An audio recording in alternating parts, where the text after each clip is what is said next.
विद्यापीठ, माननीय मुख्याध्यापिका मॅडम, सर्व शिक्षक वृंद आणि माझ्या बालमित्रांनो, माझे नाव मौसमी सुभाष अवताडे.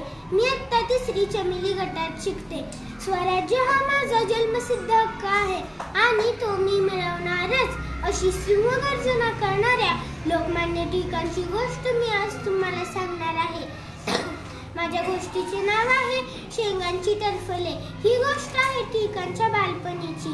टिळकांचे पूर्ण नाव बाळ गंगाधर टिळक. टिळकांचा जन्म 23 जुलै 1856 रोजी रत्नागिरी जिल्ह्यातील चिखली या गावी झाला होता. टिळक शाळेत गेले असताना मधली सुट्टी झाली. मधल्या सुट्टीमध्ये मुलांनी खाण्यासाठी भुईमुगाच्या शेंगा आणल्या होत्या. त्या त्यांनी आपापसात वाटून खाल्ल्या. खाताना त्यांनी घाणेरडा प्रकार केला. टरफळे आजूबाजूला तिथेच टाकून दिली. मात्र टिळकांनी एक सुद्धा शेंग खाल्ली नव्हती.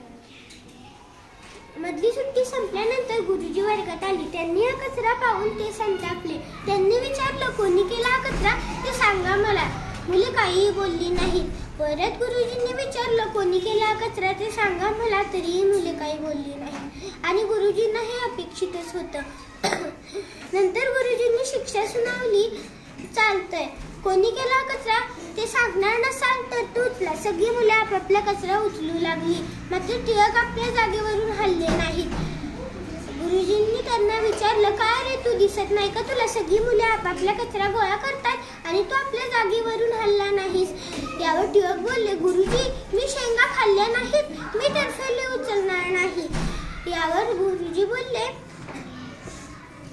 वा रे वा, मगाशी जेव्हा विचारलं होतं कोणी केला कचरा ते सांगा तर तेव्हा काही बोलला नाहीस. यावर टिळक बोलले, गुरुजी, मला कुणाची चहाडी करायची नव्हती म्हणून मी शांत राहिलो. यावर गुरुजी म्हटले, एकतर कोणी केला कचरा ते उचल, नाहीतर कोणी केला कचरा ते सांग, नाहीतर आपले दप्तरावरून चालता हो वर्गाच्या बाहेर.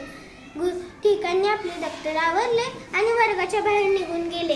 अशा प्रकारे टिळकांनी कुणाची चहाडीही केली नाही आणि न केलेल्या चुकीची शिक्षाही भोगली नाही. तात्पर्य, आपणही टिळकांसारखे निडर आणि सत्य बोलणारे असले पाहिजे. धन्यवाद.